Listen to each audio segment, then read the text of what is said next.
नमस्कार, स्वागत है एक बार फिर आपका मैथ वाले गुरुजी चैनल पर। आज के इस वीडियो में आप कक्षा 10 के मैथ का चैप्टर नंबर 7 का प्रश्नावली 7.2 देखेंगे, जिसमें से मैंने 3 क्वेश्चन अपने वीडियो में पहले ही करा रखा है। अगर आप चैनल पर नए हैं तो चैनल के प्लेलिस्ट में जाए और वहाँ से वीडियो निकाल करके पूरे वीडियो को ज़रूर देखें। आज के इस वीडियो में आपको चौथे नंबर क्वेश्चन से यहाँ पर देखने को मिलेगा। तो चलिए शुरू करते हैं।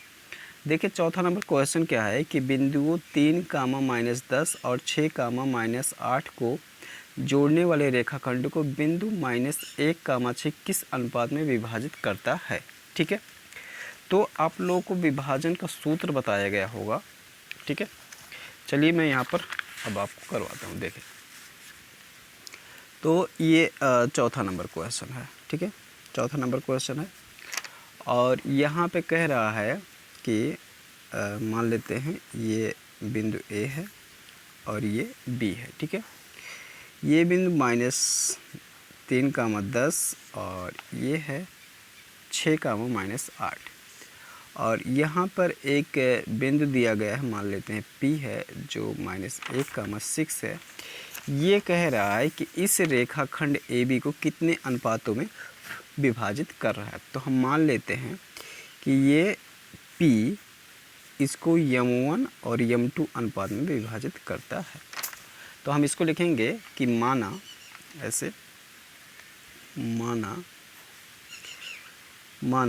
बिंदु P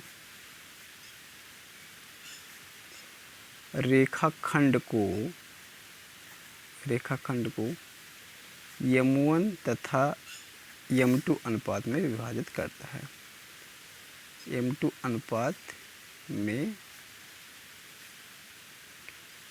विभाजित करता है। ठीक है, ये चीज़ होगा। ठीक, अब देखें तो हम यहाँ पर अब देखो ये निकालेंगे।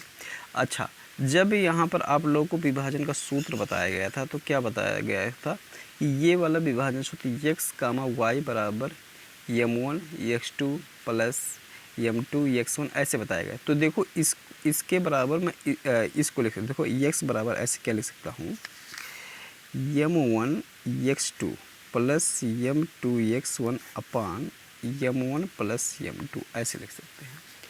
ठीक है, अब x की जगह पे कितना रखेंगे बच्चों, ये वाला -1 रख देंगे। तो देखो -1 इसकी जगह पे ऐसे रख दिया, -1 बराबर M1। ध्यान देना, तो M1 हमें नहीं पता, यही सब चीज़ तो हमको निकालना है। यहाँ पर बच्चों ये थोड़ा सा उड़ रहा है तो इसको मैं दबा देता हूँ, तो ये हो जाएगा। तो M1 नहीं पता, यही तो हमें निकालना। तो M1 ऐसे हो जाएगा x2, यहाँ पर ध्यान देंगे x1 y1 x2 y2। तो x2 कितना हो जाएगा, ध्यान दो यहाँ पर, हाँ आप लोग को भी देखिए x2 कितना हो जाएगा, ये हो जाएगा 6 × 6 प्लस M2 और x1 हो जाएगा -3 और बट्टे जो हो जाएगा M1 प्लस M2 हो जाएगा। ठीक है, अच्छा अब देखो ये पूरे को इधर पक्षांतर करते, इधर भाग में है, इधर जाके गुणा हो जाएगा। तो -1 को ऐसे रहने दो, ये M1 प्लस M2 हो जाएगा और बराबर 6 M1 और -3 M2 हो जाएगा, गुणा हो गया। ठीक है, फिर ध्यान दो -M1 अंदर का -1 का गुणा करा रहा हूँ और -M2 हो जाएगा। तो 6 M1 और -3 M2 हो जाएगा। ठीक है, ध्यान दो यहाँ पर। इसके बाद देखिए तो ये हो जाएगा। अब M1 को एक तरफ कर लो, M2 को एक तरफ कर लो। तो देखो -M1 को ऐसे करा और इसको इधर उठा लाया, तो -M1 हो गया, -6 M1, -3 M2 ऐसे रहा और इसको इधर लाएंगे तो प्लस M2 हो जाएगा। ठीक है, ये ऐसे हो जाएगा। ठीक, ऐसे हो गया। फिर देखो यहाँ पर -M1 और -6 M1, तो ये हो जाएगा -7 M1 बराबर, और इधर जो हो जाएगा -2 M2 और M2 है तो ये बचाएगा -2 M2। दोनों तरफ माइनस है तो रिमूव हो जाएगा, और M1 इसको इधर ले आओ तो M2 हो जाएगा, और ये 2 है इसको इधर ले जाओ तो ऐसे हो जाएगा बटे में। तो इस तरीके से M1 हम लिख सकते हैं M1 अनुपात M2 बराबर 2:7। इस तरीके से ये कह सकते हैं कि ये रेखाखंड बिंदु P, इस तरह के हम कह सकते हैं कि बिंदु P -1,6 ये कितने अनुपात में विभाजित कर रहा है? 2:7 अनुपात में विभाजित कर रहा है। तो यही आंसर हो जाएगा, बस इतना ही छोड़ दो, कोई दिक्कत नहीं है। ठीक है, तो ये चीज़ें हमसे पूछ रहा है, ये चीज़ें हमने बता दिया, काम खत्म हो गया। ठीक, अगला क्वेश्चन देखें। देखिए अगला क्वेश्चन है कि वह अनुपात ज्ञात कीजिए जिसमें बिंदुओं A 1,-5 और B -4,5 को मिलाने वाले रेखाखंड x अक्ष से विभाजित होता है। इस विभाजन बिंदु के निर्देशांक भी ज्ञात कीजिए। तो x अक्ष से विभाजित होता है, इसको जब मिलाएंगे तो ये x अक्ष से विभाजित होता है। इस पॉइंट को ध्यान रखना है सबसे ज़्यादा। तो देखें, इसको मैं 6 नंबर क्वेश्चन करवा रहा हूँ आपका। इसमें ये कह रहा है कि 6 नहीं है 5 है ऐसे। तो यहाँ पर बिंदु ये है और ये है, मान लेते हैं ये A है और ये B है। और जब इसको हम मिलाएंगे तो इसका जो भी दिया हुआ है, पहले इसको लिख लेते हैं 1,-5 और -4,5 दिया हुआ है। ठीक है, मिलाने वाले रेखाखंड x अक्ष से विभाजित होता है। तो x अक्ष से जब विभाजित होगा तो यहाँ पर x अक्ष से जब विभाजित होता तो इसका जो x अक्ष पर निर्देशांक होगा, ये मान लेते P है, इसका निर्देश x, 0 होगा, अर्थात यहाँ पर y का निर्देशांक 0 हो जाएगा, इस रूप का होगा। x अक्ष से विभाजित हो रहा है। ठीक है, जैसे यहाँ पर ध्यान दो, इक्वल समझने के लिए ऐसे। ठीक है, यहाँ पर कोई बिंदु ऐसे ऐसे है और इसको मिलाएंगे तो ये x अक्ष से विभाजित हो रहा है। ठीक है, तो जब x अक्ष से विभाजित हो रहा है तो यहाँ से यहाँ कुछ दूरी होगी, अर्थात इसका निर्देशांक कितना x, 0 के रूप का होगा। ठीक है, ऐसे तो इसका ये हो जाएगा। तो अब एक चीज़ यहाँ पर देखें, हमें ये अनुपात भी पूछ रहा है कि किस अनुपात में विभाजित हो रहा है, और ये निर्देशांक भी पूछ रहा है। ठीक है, तो ध्यान देंगे। अच्छा, एक चीज़ देखो, हम विभाजन सूत्र का उपयोग यहाँ पर करेंगे। पहले लेके यहाँ पर लिख लेते हैं कि एक लाइन, माना वह बिंदु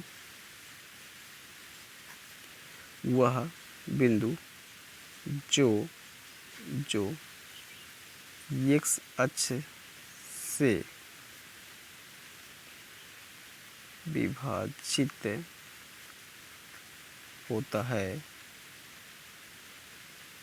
का निर्देशांक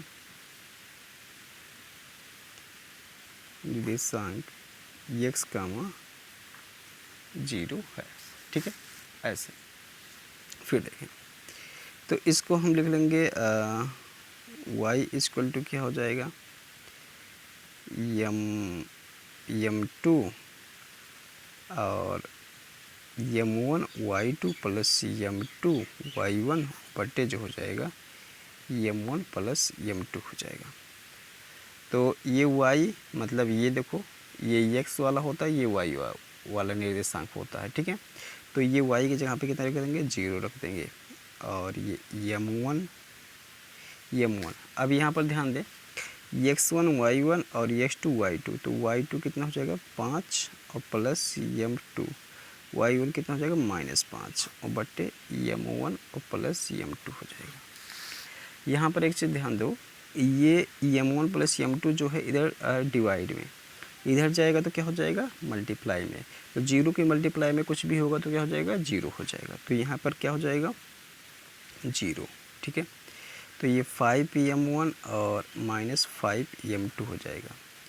तो एक काम करता हूँ, -5m2 को इधर भेज देता हूँ, तो इधर 5m2 माइनस में, इधर जाएगा तो प्लस में हो जाएगा।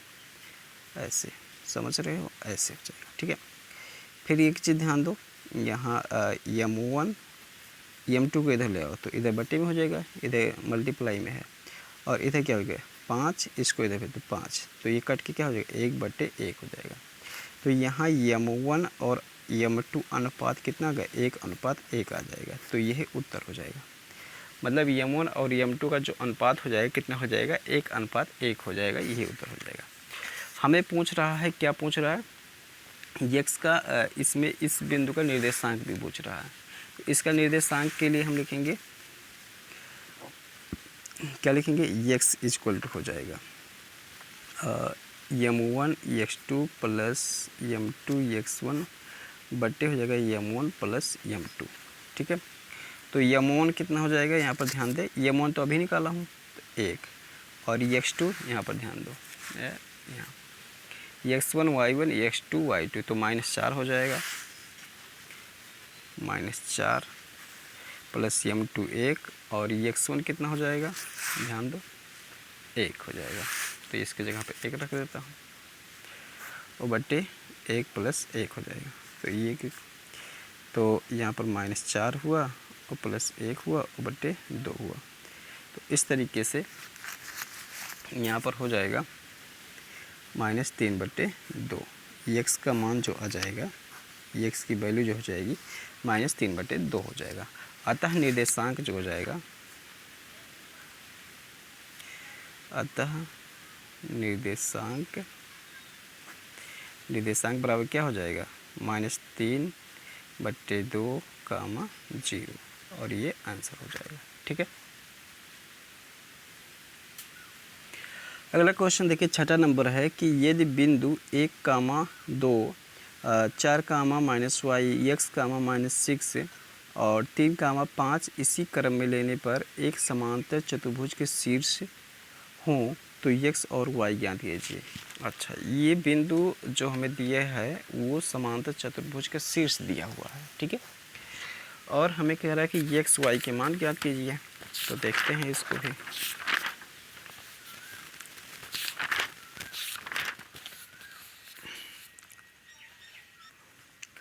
देखिए ये 6 नंबर में है, तो दिया हुआ है, एक मैं यहाँ पर समांतर चतुर्भुज बनाता हूँ ऐसे,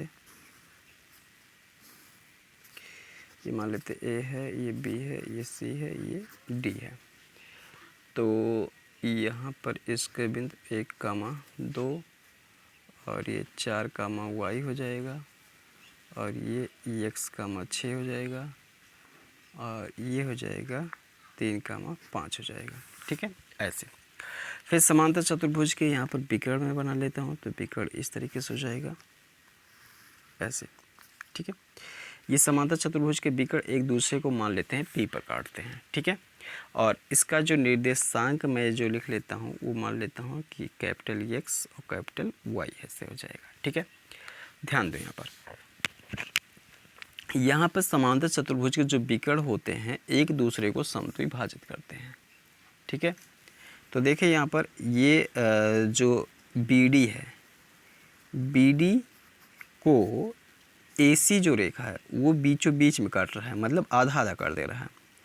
BP और DP ये दोनों बराबर बराबर हो जा रहे हैं। जैसे यहाँ पर ध्यान दो, ये कोई लाइन है, इसको आधे आधे काट दो, ये तो ये बीच वाला बिंदु जो मध्य बिंदु होगा ना, तो इसी प्रकार से ये वाला बिंदु जो हो जाएगा वो क्या हो जाएगा, मध्य बिंदु हो जाएगा। इसी प्रकार से अगर देखें तो ये जो विकर्ण है, ये विकर्ण AC, ये विकर्ण AC, और ये आके फिर इसको आधा, मतलब AC को भी आधा काट दे रहा है। तो AC के लिए भी मध्य बिंदु यही है। ठीक है, और BD के लिए भी मध्य बिंदु यही है। तो उसका निर्देशांक हमने x, y मान रखा है। तो एक काम मैं कर लेता हूँ कि इसका AC के लिए मध्य बिंदु P का निकाल लेता हूँ निर्देशांक, और BD के लिए निकाल लेता हूँ। ठीक है, तो हम यहाँ पर लिखेंगे कि समांतर चतुर्भुज के विकर्ण एक दूसरे को समद्विभाजित करते हैं। समांतर चतुर्भुज के विकर्ण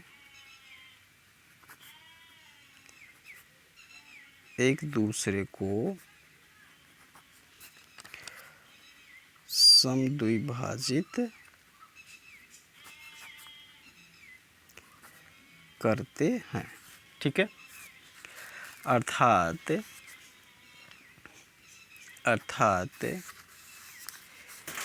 विकर्ण AC तथा BD का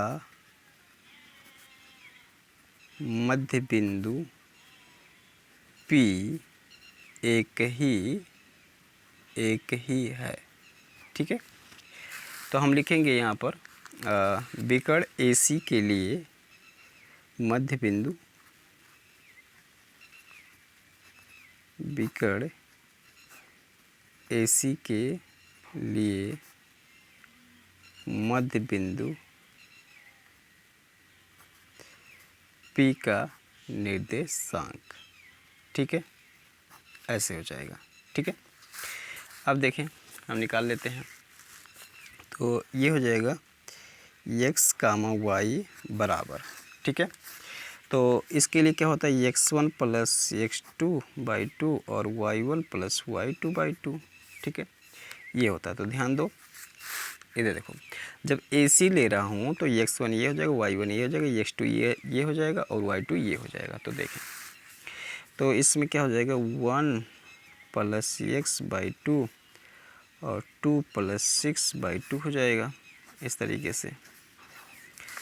तो यहाँ पर क्या हो जाएगा 1 प्लस x/2 और ये हो जाएगा 8/2 और बराबर फिर हो जाएगा यहाँ पर 1 प्लस x/2 और यहाँ हो जाएगा 4।